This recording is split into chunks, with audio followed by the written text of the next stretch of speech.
बातमी पुणेकरांसाठी महत्त्वाची आहे। मुंबईनंतर आता पुण्याला सुद्धा मुसळधार पावसानं झोडपून काढले। गेल्या काही दिवसांपासून सुरू असलेल्या संततधार पावसामुळे शहरातील एकता नगरी, खिलारे वस्ती, डेक्कन भागामध्ये पुराचं पाणी शिरलंय। विशेषतः नदीकाठच्या वस्त्यांमध्ये गंभीर परिस्थिती निर्माण झाली आहे। त्यामुळे दर पावसाळ्यामध्ये मुंबईप्रमाणे पुणेही बुडणार का असा सवाल आता उपस्थित होतोय। बघूयात हा रिपोर्ट। रस्त्यावरही पाणी,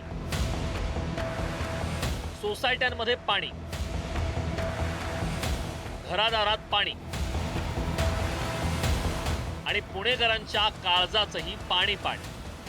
मुसळधार पावसामुळे पुण्यात अक्षरशः दाणादाण उडाली। सर्वाधिक फटका बसला तो एकता नगरीला। एकता नगरी परिसरातील 4 सोसायट्यांना पाण्याचा वेढा पडलाय। एकता नगरीमध्ये असलेल्या ज्या वेगवेगळ्या सोसायट्या आहेत त्या सोसायट्यांना पाण्यानं विळखा घातलेला आहे। कारण ठरतंय ते म्हणजे खडकवासला धरणातून जो मुठा नदी पात्रामध्ये विसर्ग करण्यात आलेला आहे। सध्या 40,000 इतका विसर्ग मुठा नदी पात्रातून करण्यात आलेला आहे आणि आपण मुठा नदीचं हे पात्र पाहतोय कशा पद्धतीनं हे पात्र दुथडी भरून वाहतंय। पाणी अत्यंत वेगानं पुढे जाताना आपण पाहतो आहोत। खडकवासला धरणातून जो विसर्ग करण्यात आला त्यानंतर एकता नगरीतल्या ह्या ज्या सोसायट्या आपण पाहतोय ज्या नदी काठालगत आहेत या सोसायट्यांमध्ये पाणी शिरलेलं आहे। सोसायट्यांना पाण्याचा वेढा घातल्यानं काही जण घरात अडकून पडले होते। नदी पात्राजवळ असलेल्या एकता नगरीमध्ये पुराचे पाणी शिरले आणि त्यामुळे कुटुंबांना स्थलांतर करावे लागले।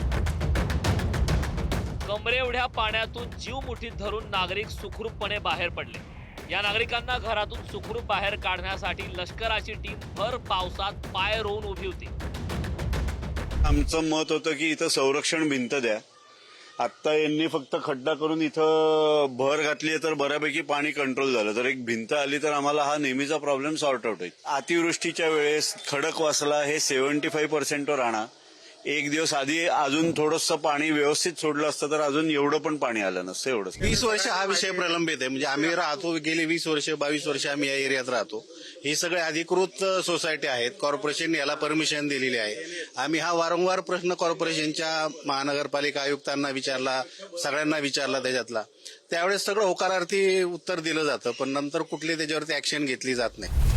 पुण्यातील नदीपात्रा शेजारी असणाऱ्या खिलारी वस्तीतील अनेक घरांमध्ये पाणी शिरल्याचं पाहायला मिळालं। पाण्यामुळे घरातील कपडे लत्ते, अन्नधान्य भिजलं।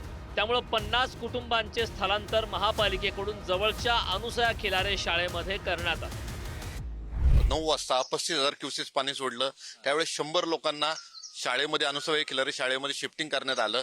आज सकाळी 10 वाजता 40,000 क्युसेस पाणी सोडले गेल्यामुळं लोक जवळजवळ 125 घरं शाळेमध्ये शिफ्टिंग केलेली, त्यांना राहण्याची कॉर्पोरेशनने जेवणाची सगळी सोय केलेली आहे आणि दरवर्षीप्रमाणे इथं पाणी येतच। त्यांनी सांगितलं तुमच्या घरात काय काय खराब झालं ते सगळं त्यांनी यादी केली। त्याची यादी केल्याच्या नंतर म्हणले तुम्हाला सगळं भेटणार।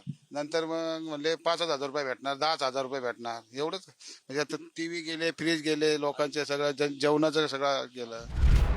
खडकवासला धरणातून विसर्ग वाढवल्यानंतर एकता नगरीत पाणी वाढलंय। मंदिर पाण्याखाली जाण्यापूर्वी खबरदारी म्हणून गणरायाची मूर्ती बाहेर काढण्यात आली। तर मुठा नदीच्या पाण्याने शनिवार पेठेतील ओंकारेश्वर मंदिर पाण्याखाली गेले।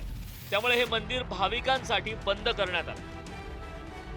एकता नगरीमध्ये पाणी वाढायला सुरुवात झालेली आहे आणि अजूनही जी लोक आपल्या घरांमध्ये आहेत, फ्लॅटमध्ये आहेत, त्यांना पुणे महानगरपालिकेच्या वतीनं आवाहन केलं जात आहे। आपण बघतोय पुणे महानगरपालिकेचे त्यासोबतच अग्निशमन दलाचे जे जवान आहेत ते जे टेरेसवर थांबलेले जे काही लोक आहेत त्यासोबत वरच्या मजल्यांवर फ्लॅटमध्ये थांबलेले जे लोक आहेत त्यांना खाली येण्याचं आवाहन करतायत। त्यांच्या स्थलांतराची तात्पुरत्या मुक्कामाची व्यवस्था त्या ठिकाणी करण्यात आलेली आहे। पुण्यात दरवर्षी पावसाळ्यात विशेषतः नदीपात्राजवळ अशीच परिस्थिती निर्माण होऊ लागली। या परिस्थितीला पावसापेक्षा राजकर्त्यांचा वर्षानुवर्षाचा नाकारतेपणा, प्रशासनाचा ढिसाळ कारभार जबाबदार आहे। नदीपात्रात अनधिकृत बांधकाम, पाणी निचरा होणाऱ्या नैसर्गिक मार्गांमध्ये अडथळे निर्माण झाल्यामुळे ही समस्या गंभीर झाली। केवळ तात्पुरती मलमपट्टी न करता नदीचे पुनर्जीवन, अतिक्रमण हटवणे आणि योग्य नगर नियोजन करणे यासारख्या शाश्वत उपाययोजना आवश्यक आहेत। या घटनेने प्रशासनाला पुन्हा एकदा धोक्याचा इशारा दिला। पुढील काळात तरी प्रशासन या समस्येवर कायमस्वरूपी उपाययोजना करेल अशी अपेक्षा. बालाजी पोद्दारसह ज्ञानेश्वर चौतमल, पुढारी न्यूज, पुणे.